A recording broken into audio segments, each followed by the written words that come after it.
Okay. Cold cans. My name's Joey Glock, and I'm here to say, gonna rap this beat in a very fine way. I'm gonna tell you about how to subscribe on iTunes. Give a high five. We're gonna go to iTunes and leave a 5 stars. Gonna help our show in the rankings. Get us cars. That's how much money we'll get by having high rankings. Just kidding. We get no money. It's shit. Everything we do is shit and doesn't deserve any money, including this rap. I said it's shit. It's crap. But here's what you gotta do if you like the show. Go to coldcanspodcast.com. Find out where to follow us. Twitter, Facebook, Instagram. Go to iTunes. Leave 5 stars. Now to the show. Thanks for listening. Did you get it?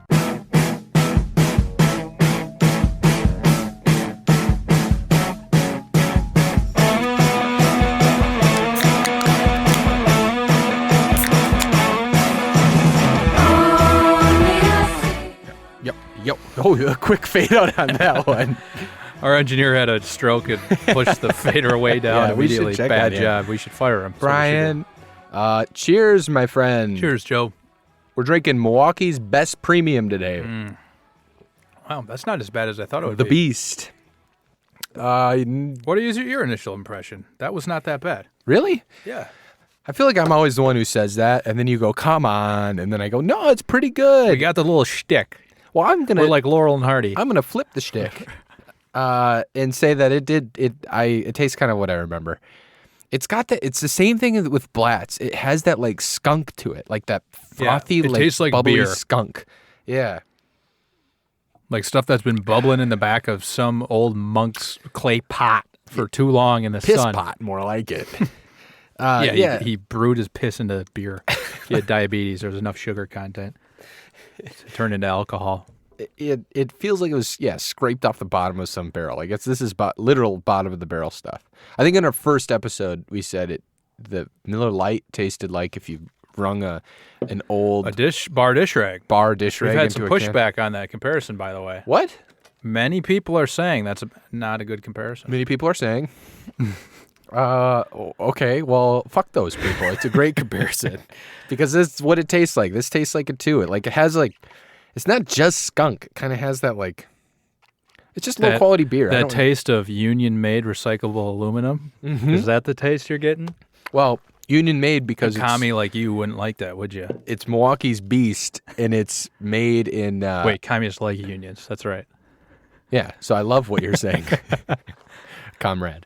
It's the Beast, though. So it's made in the epitome of Rust Belt cities, in my opinion, Milwaukee, Wisconsin. Hey, Milwaukee. Remember? I don't remember, it's, Joe. Wayne's World. That's what they says. I have never Wayne's seen World. that. Really? Don't go watch it. It's not worth it. No, I have seen it. Of course, I've seen it. But Milwaukee. What's your take on Milwaukee? We're both Wisconsin boys. Yeah. Oh man. I like the Brewers. No, I never had a good impression of Milwaukee. I think I had only I knew it was in Wisconsin, but I never went to it when I was a kid. We lived probably 2.5 hours away or so. We're from a small town, so it's a big deal to drive down to Milwaukee. Of Milwaukee. Yeah. Yeah. I always had a bad. It was associated with bad things in my mind of scary, scary, no reason to go there. And that persisted pretty much through college. I never even went over to Milwaukee in college. But what was scary about it? I don't know. Honestly, what were you worried about? It might be the big city aspect of it. My parents. I don't even know if it was that. Just too many people, Sure. A lot of people, a lot of stuff going on, a lot of traffic. And the people are weirdos, right? You're going to see crazy people. But that traffic. Traffic. Traffic's the worst part. And I'll tell you what, Highway 41 has been under construction for 25 years. That's true, though. And that evolved, though, as I got older, I had some friends move to Milwaukee, checked it out more, and I have a good feel from it now. I like the Bucks, too. There's a lot of, new stuff happening with the Bucks in town. Yeah, kind of renovating the city around that. That's nice. Yeah, I have the same impression. It's just like an old city, and it used to be really intimidating. And since I've moved out to Seattle and had a chance to kind of travel a little bit, when I go back to Milwaukee, it doesn't have that intimidating feel. I wouldn't call it like sad. Like Detroit can be sad when you go there, but I would call it it's very old, and Okay.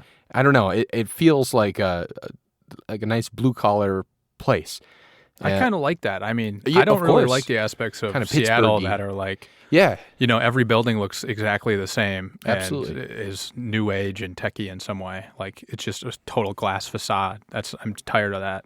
but that kind of Rust Belt, like Pittsburgh, Cleveland, Milwaukee, those types of cities. I think the downside of that is that can get there can be stretches where it's pretty depressing.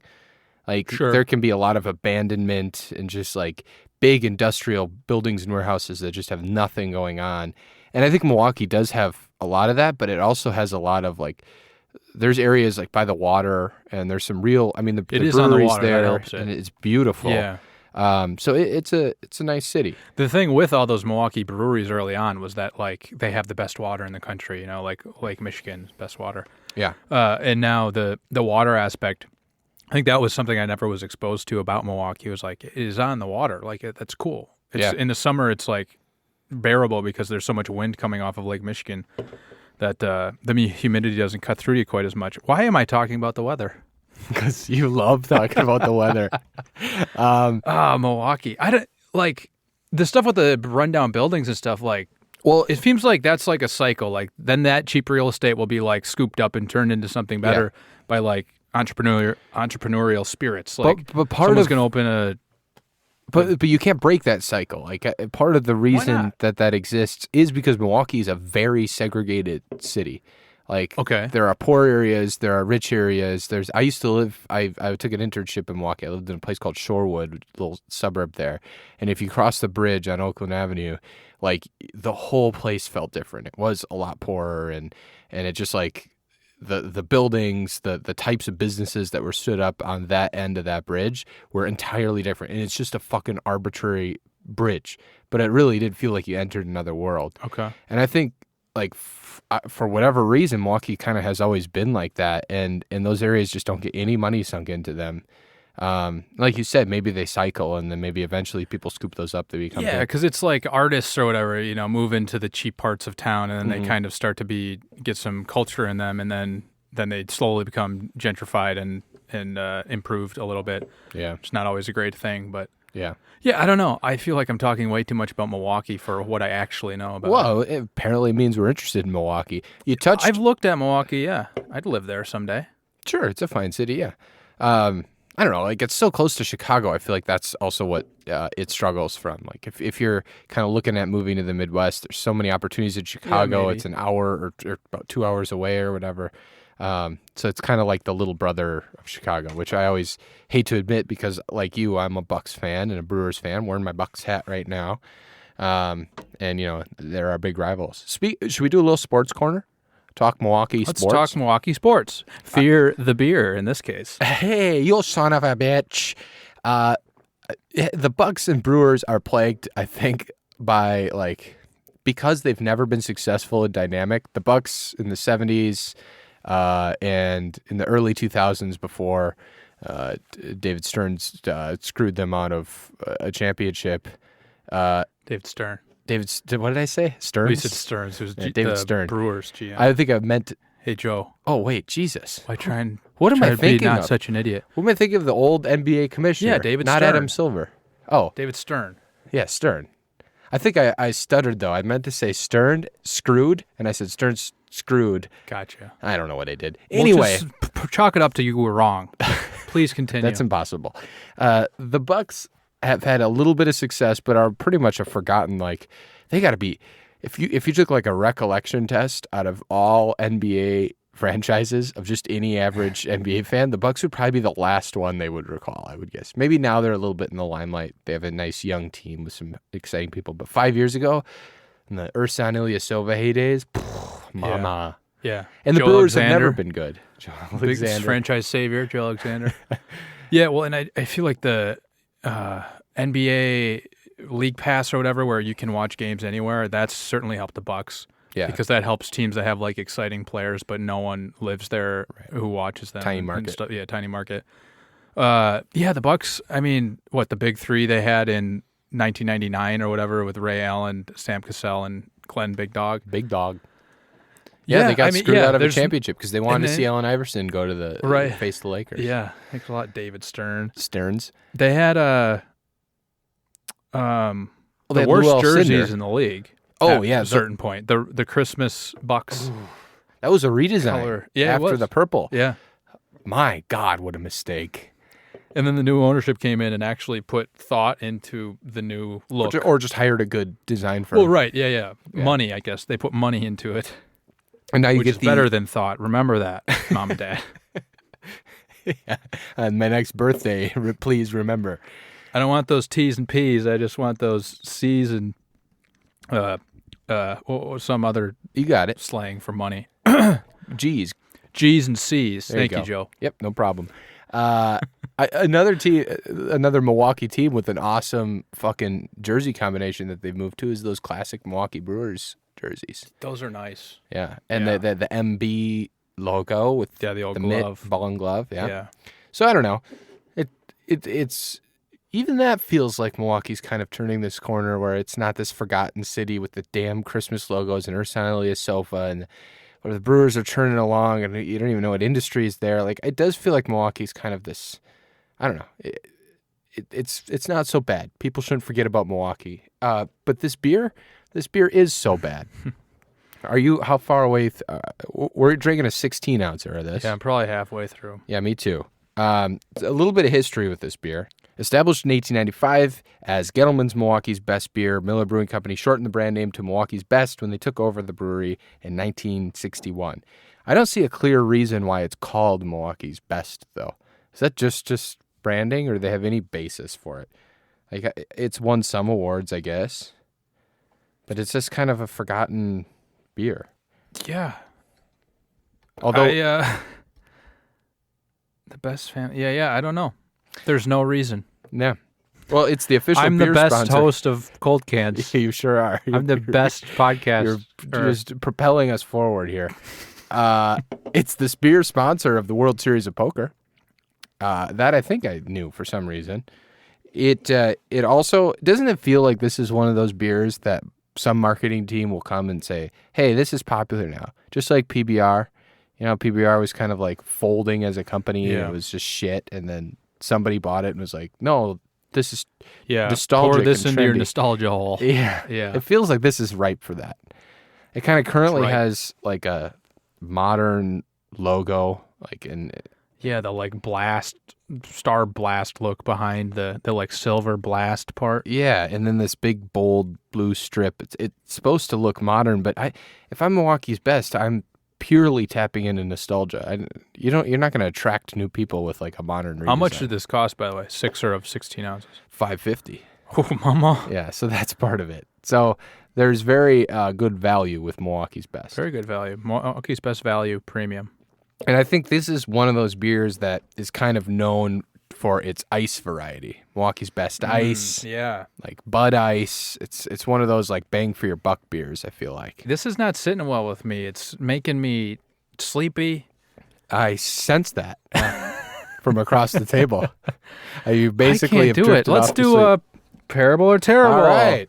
I'm excited about this one, Joe. I got a pep really in my step today. and a poop in my troopa. Ooh. Doritos Crunch Mix. This is a cardboard stand-up triangular box. 3 ounces of Doritos. These are new, by the way, at 7-Eleven. Crunch Mix nacho cheese flavored snack mix.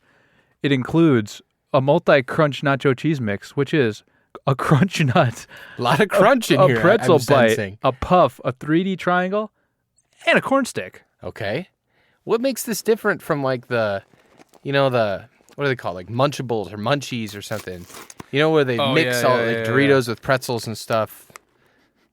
Ooh. What is... I might be crazy, but that smells a hint like peanut butter. Yeah, or peanut butter or something like that. Yeah. Maybe these got shipped with some Reese's. Are we going to get botulism from our We're going to get crunch nut? botulism. All right, I dumped them out. I'm getting a lot of the You puffs. only get the puffs. I think the box doesn't settle right. You maybe have to shake the box, Nick. I don't shake the box, Joe. All right. I don't shake it up. I just fall asleep on air. Yeah, I've witnessed that. Give it here.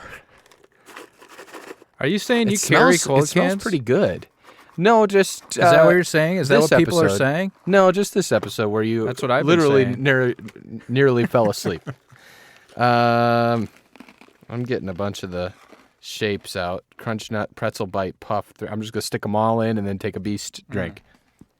Please chew directly into the microphone, too. It's tasty. I like the crunch nuts. Mm-hmm. It's like a nut surrounded by deep-fried, like cornmeal. Mm-hmm. It does go very good with this beer. If these were in a bowl. I feel like we say this a lot with pear tears. If these are sitting in a bowl at a bar, you'd just be grabbing them by the handful. It would make the beer. You'd order another one. Got that salt on your tongue. Yep, I gotta wash this salt down. Very good. I'm immediately ready to call this. And if you attach enough of these triangles together, you got yourself a little beer straw there. We should take a Doritos picture beer of this. straw. Hey Joe, why don't you get a picture of this? God, that was really good. Why did it taste like peanut butter though? Or sorry, why did it smell like peanut butter? I'm taking a picture here. I'm all in. I'm Parable. Go out and buy these, folks.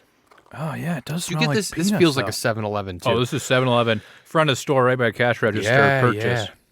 That's a 7-Eleven's such a grab bag. Like you can go in there and obviously you're not getting the stuff under the heat lamps, but you know there's actually some good shit. Oh, are you? I'm not getting the stuff under the heat lamps, Joe. What do you grab when you grab something under the heat lamp at 7-Eleven? I used to hear someone pipe off about 7-Eleven having some of the best heat lamp food in all of Madison. Well, what do you get? A certain Joe Glock. No, do you remember that? I like the microwave cheeseburgers. I called what used to be the but you microwave them the OPP, right? Yeah, but that wasn't heat lamp food. That was taking the microwave, taking the cheeseburger, put it in the microwave, and it was the best cheeseburger in all of Madison. That's what people misquoted me of saying when I was drunk one night and I devoured one, but it was really good. But when you get heat lamp gas station food or 7-Eleven food, what is the food that you go for? I remember one time when I was like 10 years old, I was at a baseball tournament or something like that and went to a gas station to get something. The gas store. It turns I turned into a gas store after I eat there. I didn't want to derail you. You're finally on a roll this episode. Yeah, I'm back, baby. This crunch mix has got me rolling. Your blood sugar's rolling. Where was I? Now I'm falling asleep. Damn it. You derailed me. No, you went to your baseball. You went to 7-Eleven or something, and I need a little rumbling for my tumbling. Yep. And so my dad pulls the excursion van over to the gas station. Big old full size van. You heard of them? Yeah, I've heard of them. TV in them, VCR. TVs in the seats? No, Not yet. between the two front seats. The TV sat. Oh, so it's an external TV. It wasn't built into the van. Well, no, it was built in. It's part of the center console for the vehicle. I'm an only child, Nick. We never needed a van. That's true. It shows. It really shows, Joe. Yeah. I stay awake for whole shows and no. Yeah, so my older brother's gonna carry me home now because I'm asleep. So you're sitting in your van. So I'm sitting there, high off my ass. No, so it was before a baseball tournament or something. I don't remember what it was, but I need something to eat. So I went to this gas station, and there were also girls from school in this gas station. Uh-oh. Who I had a little crush on. Ooh, can you name names? I cannot. Come on. And what does it matter? You're a fucking adult now. You're a little kid. I'm still a little kid First at name? heart. No. All right. And Joey Glock. What? No, I got a hot dog off the roller thing. That's where this ties in. Yeah. And then I purchased it. Came a long way to get back I purchased it, and on my way out, I was holding the door open for them as they went in. The crushes. The crushes. Yeah. And we're not talking orange crushes or purple crushes. Which you can't get at a 7-Eleven. That rumbling, bumbling. But anyway, I dropped the hot dog on the ground. Oh, no. And did they laugh at you? No, they didn't laugh. I don't know if they saw it, but I was afraid they saw it. Because that storyline's not true. Because I was high off my ass looking for some munchies. I gotta say that Indica, got me. I was couch. I was laughing pretty good. And because that timeline's not right, because I dropped it before I was supposed to purchase it. Because I remember I was like, I had this moral dilemma in my mind, like, this thing was on the ground. Do I need to buy this? Oh, you're going to steal it because you dropped it? Well, no, I was going to just throw it away and not pay for it. So essentially steal it, yeah. But I had dropped it on the ground. Like, as a kid, it's quite the dilemma. I think a lot of adults would have just thrown it away. But no, I paid for it. Because you're the good boy. With Daddy's credit card. No, I probably had my own money. Had your own credit card. Yeah, I've been a Southwest rewards card member since 1997. The miles you have. Oh, I haven't paid for a flight in years. And those peanuts they bring around, I haven't had to pay for those. The rest of us haven't either, Nick. Wait. Yeah. We actually, the only thing you have to pay for is Doritos Crunch Mix, nacho cheese. They told me the peanuts were $10. I know they did. But they've been telling you that for years. So the rewards card just means nothing. Hey, Nick, peanuts, rewards member, all yours, buddy. And even though I had the allergy, they made me pay for them. Oh, no. Nick, you're getting abused by Southwest Systems. Anyway, so you dropped the hot dog. I dropped the hot dog. Did you end up because paying? I was, and then I knew the girls were in there, or guys, and you had your little rod going. I had my hot dog on the floor, and I ended up paying for the hot dog, and I was upset. And then I got back in the car, slammed the door, and then my dad was like, "All right, let's go," and we drove to the baseball game. Did you eat it? No. Wrapped it up in a napkin and sat there with my arms crossed, pouty. I was a little brat from the rest of the night. Not much has changed then. I got it. I can be a brat. Yeah, so... okay, so you go for hot dog. I go for taquitos is my answer. Like That's those like roll up, yeah. kind of like chicken in there, that kind of thing. But you don't feel good about any of it. No. Oh, man, where do we come from here? Sometimes we've got there's these a brat on there. Yeah, there'll be a brat on there. I'd go for a brat once in a while. Sure. And the exception here is like Quick Trip usually has like pretty good heated food. It's not necessarily on the rollers, but they have like heated, Wisconsin chicken sandwiches. Quick Trip. They're expanding. Really? Yeah, I think so. They're pretty far throughout the Midwest by now. now. Yeah, they actually do have some another quality lacrosse to them. company. People in Wisconsin go fucking gaga for Quick Trip. People love that place. Yeah. Like, it's the best coffee in the goddamn state. Okay, well, I say this is very parable. If you want to come back to parable or terrible. Oh, yeah. One thing I want to touch on. I'm steering the direction a little bit, but before we get to the rankings, I want to take you in one direction, which is the advertising of Milwaukee's Best Premium. So they came out with this Can Crush series of commercials, which is perhaps Milwaukee's Best Light's most popular ad campaign. So in these ads, men who did not act like men were suddenly crushed and killed by a giant can of Milwaukee's Best Light, which fell from the sky.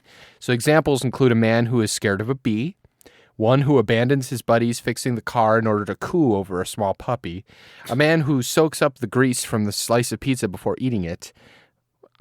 I do that. A guy who leaves a poker game to call his wife just to check in, and one man who arrives at a barbecue holding hands with a woman in a matching outfit. So this kind of drives home the commercial's tagline, which is "Men should act like men, and light beer should taste like beer." Later ads upped the level of comedy when six-packs rained down on men who bounced on trampolines, wore animal print underwear, or failed to catch a can of beer gently tossed to them. So see those, that type of commercial had its moment for a while now, and then now that would be the most like insensitive thing you could run on air. That'd be worse than Kendall Jenner handing a cop a Pepsi. Yeah, it was always bad, like not bad, like it was always supposed to be morally. shocking. Yeah, but it was but I'm saying it's always like poor quality. That's just a shitty ad. Like it's just not good. You know? I mean, it's a cheap laugh is all it is. Ugh. And then it's like, oh, did you see this? And you're showing them on your Razr phone. Yeah, and they're watching this commercial. Well, the only one that I disagree with is men who bounced on trampolines were killed. What's wrong with that? Why is that not a manly sort of thing frolicking to do? or experiencing joy is not manly. Yeah. You should be an alcoholic and drink Milwaukee's Best Light. Yep. Well, I think that dings Milwaukee's Best further for me. Okay, yeah. personally, this beer's already shit. The branding, I think, is shit. Their website, and folks, I encourage you to go on it, go to millbest.com, is nothing. It's 4 giant images. The first one says, proud to be an American brew. And then you could scroll down and read Milwaukee's Best Light, Milwaukee's Best Premium, or Milwaukee's Best Ice. And that's it. That's the whole entire website. So there's no content on it. There's nothing that it accomplishes. It's just, they're really mailing it in. There's just nothing to, kind of like this episode. There's just nothing they're trying to accomplish. Joe, I tried to go to millbest.com and they asked for my birth date, and I tried to type in a birth date that would get me entrance, and I typed in something wrong, so I got sent to We Don't Serve Teens is the Jesus. Page header. It is the consumer.ftc.gov/features /feature -0028/we-don't/serve/teens. So if you are listening to this podcast Go there and you are not 21, we are mandated by federal law to tell you. You failed the trickiest of trick asks. They got me. They used to ask that for like porn sites and stuff too. Like, are you 18? And then you had to type in your What's your this age. porn you're talking about? Not that I've ever gone personally. I've never even heard of that. No. Well, so this is a first. We'll talk about it off air. So, in my opinion, the beer sucks. The branding sucks. Yeah. It does pair well with Doritos Crunch Mix Nacho Cheese. It does. But the marketing sucks. I love my dad. Let the record show. It's just a very forgettable experience. My dad loves me. Yeah, I know. I got you, Nick. I think we can get off it. Should we go to Beer Advocate? I'm an advocate for my dad. For your dad, yeah. 1.86 out of 5 on Beer Advocate. That translates to awful. The top reviewer, hey, keep your phone on loud, Nick. Top reviewer says, okay, this is cheap beer, but it is what it is. I got this for $9 a case. Drink it after you have a few. Hey, we got a live call coming into studio. Let's take it. Let's see what we got. Hello, you're on the air. Hey. Thank you for calling into Cold Cans. We're talking about Milwaukee's Best Premium today. What's your name? Where are you calling from? Play Despacito. Play Despacito.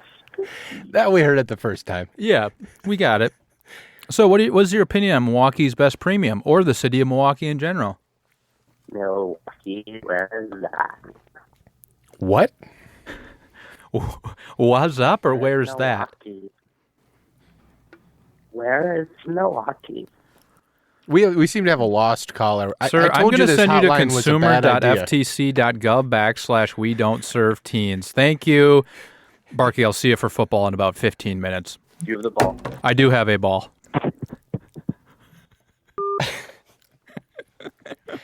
So our first experience with the hotline.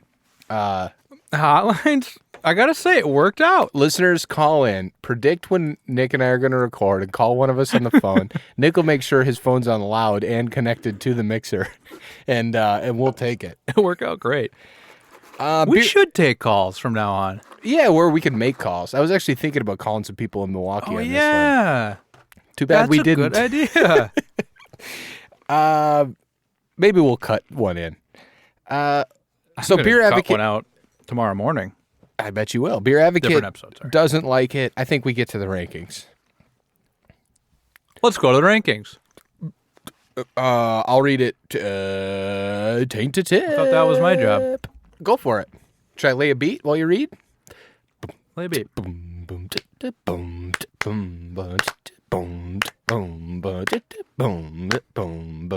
Start with the taint. We're talking Smirnoff Ice. Then we go up to O'Doul's, not your father's Mountain Ale, Olympia, Schlitzen, Budweiser, Miller Lite, Miller 64. Whoa! Michelob Ultra, Coors Light, Molson, Schiffer Hefeweizen, Grapefruit, Beer, Rolling Rock, PBR, Anger Brauweiss, Ayinger, Palisades, Piss Apple. Oh, we did a joke, Mom.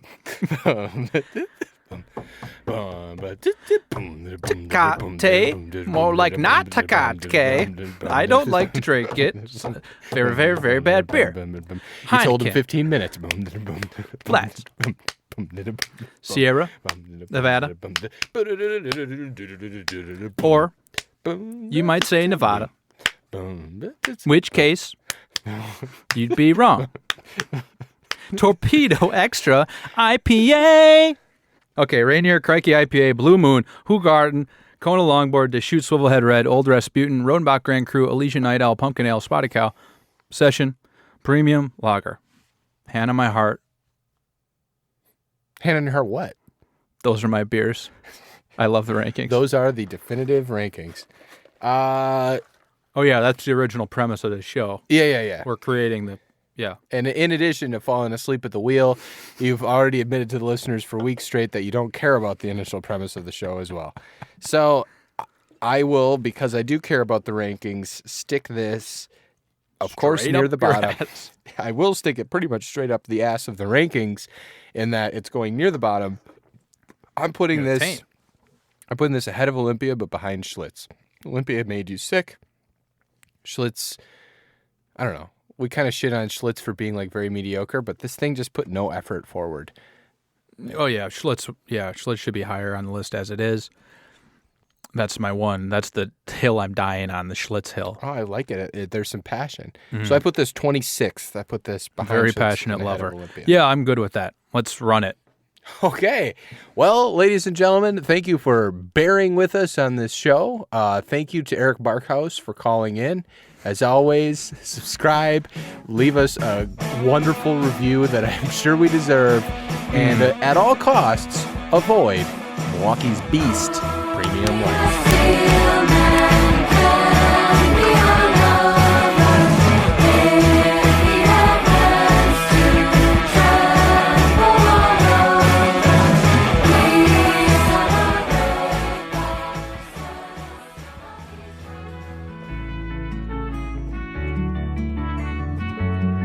The Cold Cans podcast is recorded in the Overcast Room at Cloud Studios in Seattle, Washington. Visit cloudstudiosseattle.com